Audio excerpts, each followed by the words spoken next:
week's SPORTVIEW Extra, and we've plenty to tell you today.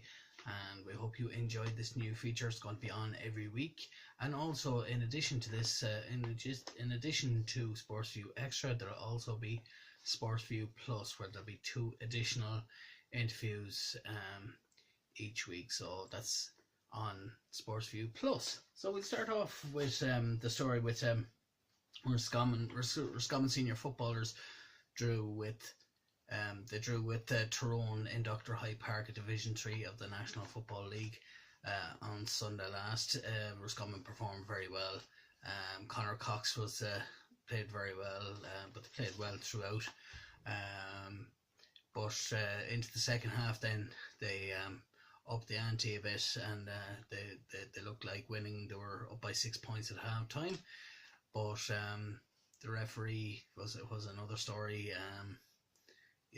But then towards the end, Niall Morgan, the Tyrone goalkeeper, he was consistent. He scored a lot of some frees, and he actually scored the equaliser for Tyrone. But with the last kick of the game, Roscommon should have got a free.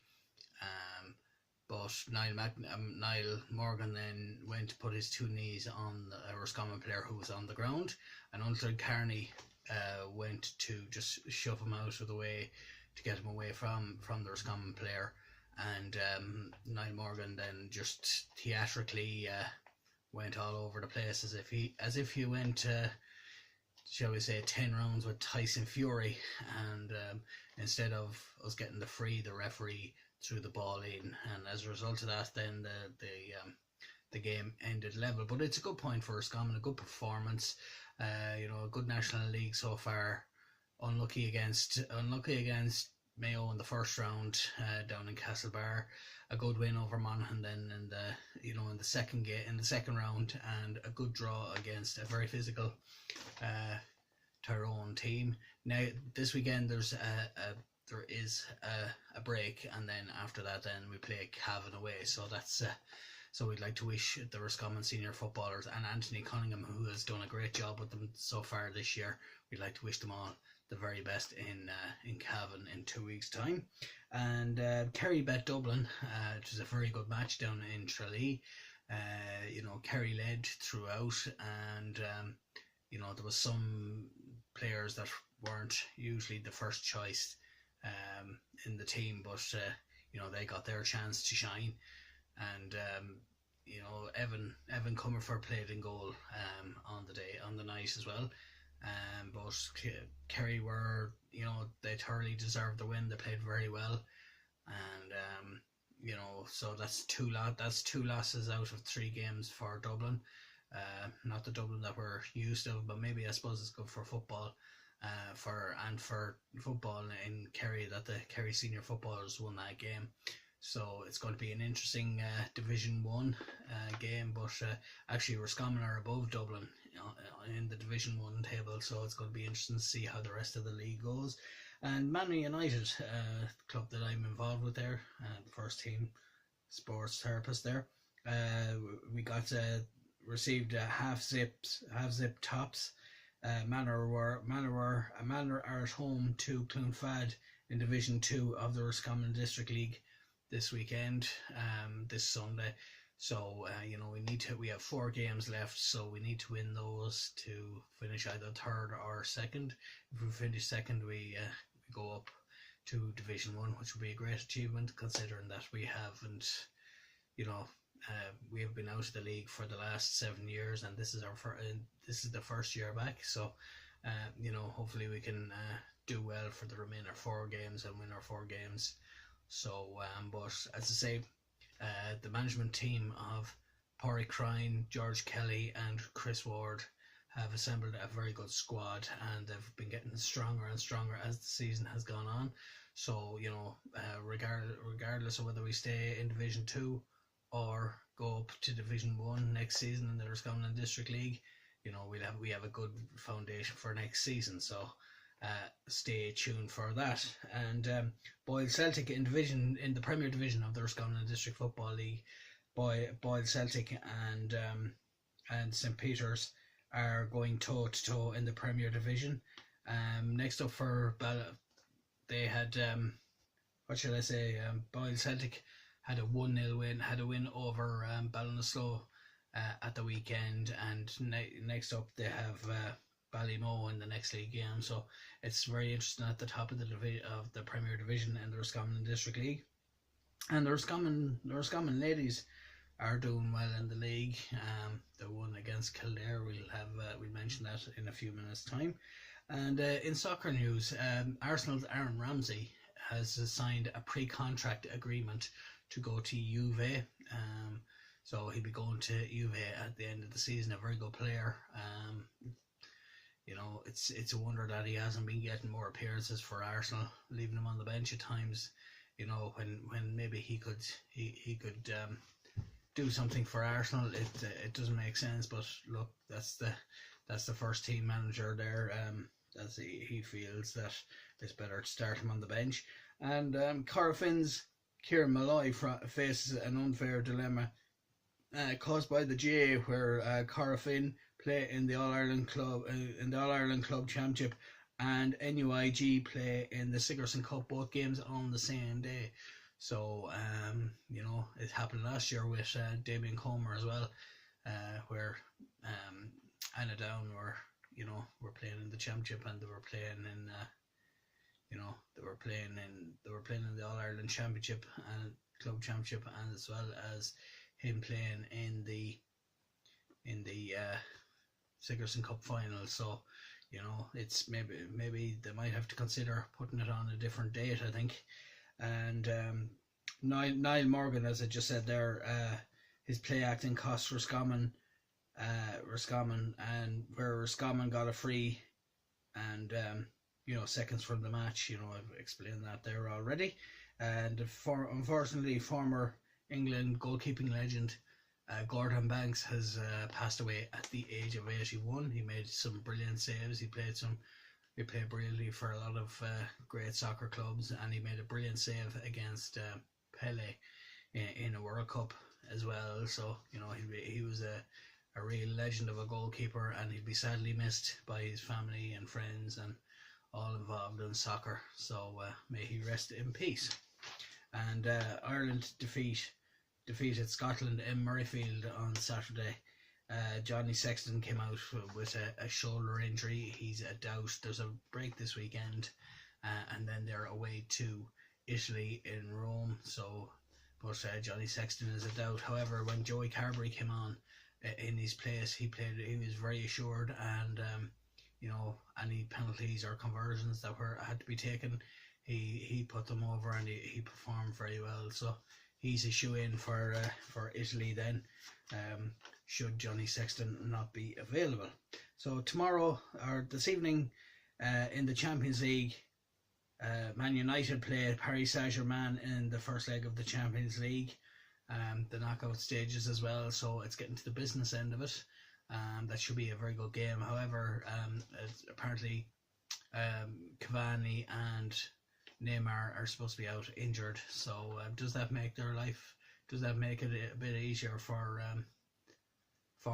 Man United? Or I'm sure Paris Saint-Germain, with the squad they have, they'll have two players equally as good to come in to play in that game. So it should be an interesting game tonight. And then moving on to tomorrow in the Champions League, Liverpool take on Bayern Munich in their first leg clash. So that should be another interesting game. And also on April the 12th, staying with Liverpool, there will be a match in the Aviva Stadium between Liverpool Legends and Republic of Ireland 11 to raise money for the care of Sean Cox, who is going through rehab at the moment, and he's recovering from injuries sustained in a clash before last May in the Champions League semi-final outside Anfield, where Liverpool were playing Roma in the semi-final of the Champions League, and he was attacked by Roma fans, and he has been in a coma for a good while, and he's slowly but surely recovering. So the money is for his recovery and his care, over the coming years. So why not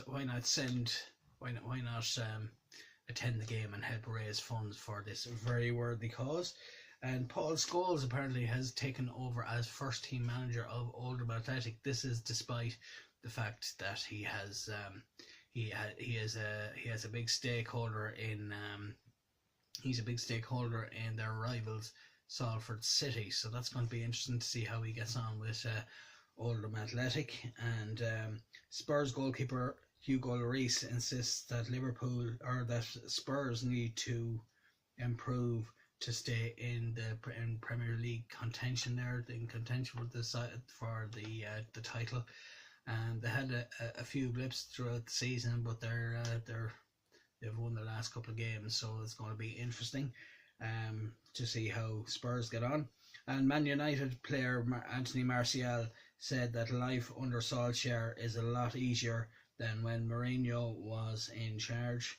Yeah, I'd imagine so. He said from the minute that he took over, having played, we mentioned it on the radio show, myself and Martin on SPORTVIEW on the radio show, that he's a totally different manager. But we said in the on the radio show that he's played for Man United. He's played under Ferguson.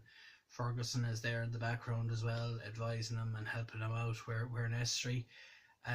He has played at Man United. He understands how Man United play. He understands the fans' expectations and all that.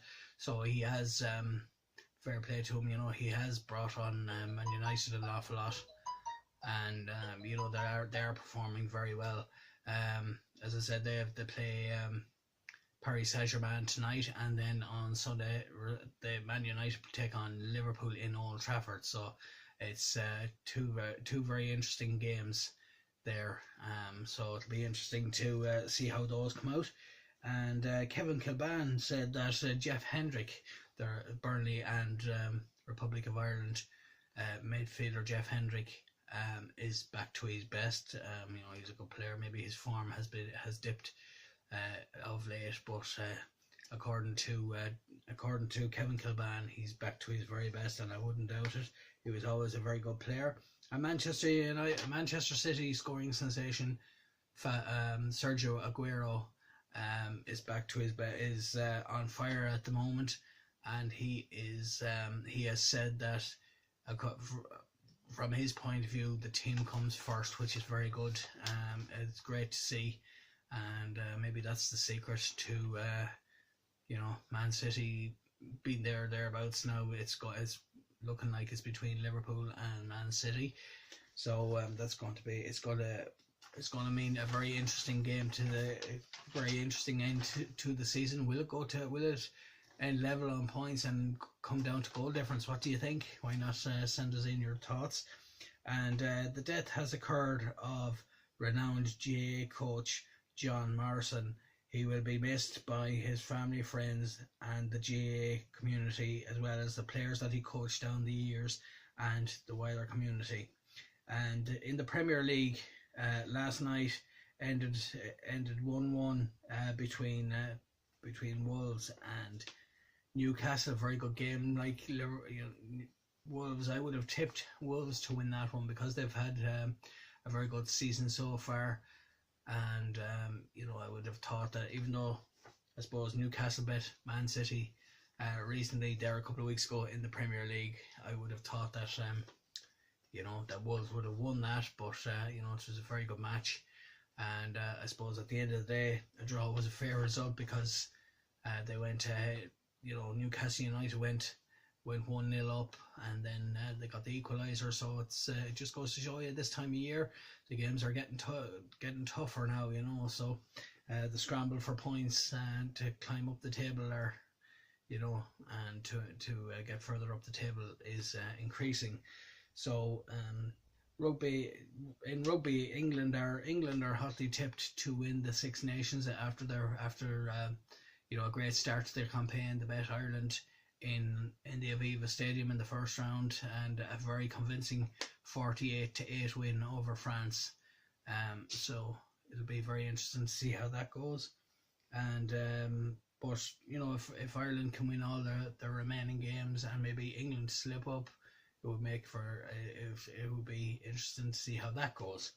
And in rugby, Leinster player Sean O'Brien is to move from Leinster to London Irish after the 2019 Rugby World Cup.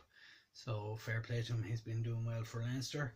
And in horse racing, the Irish ban on British horses has been lifted again after an outbreak of equine flu last week. It has reportedly cost the industry 5 million.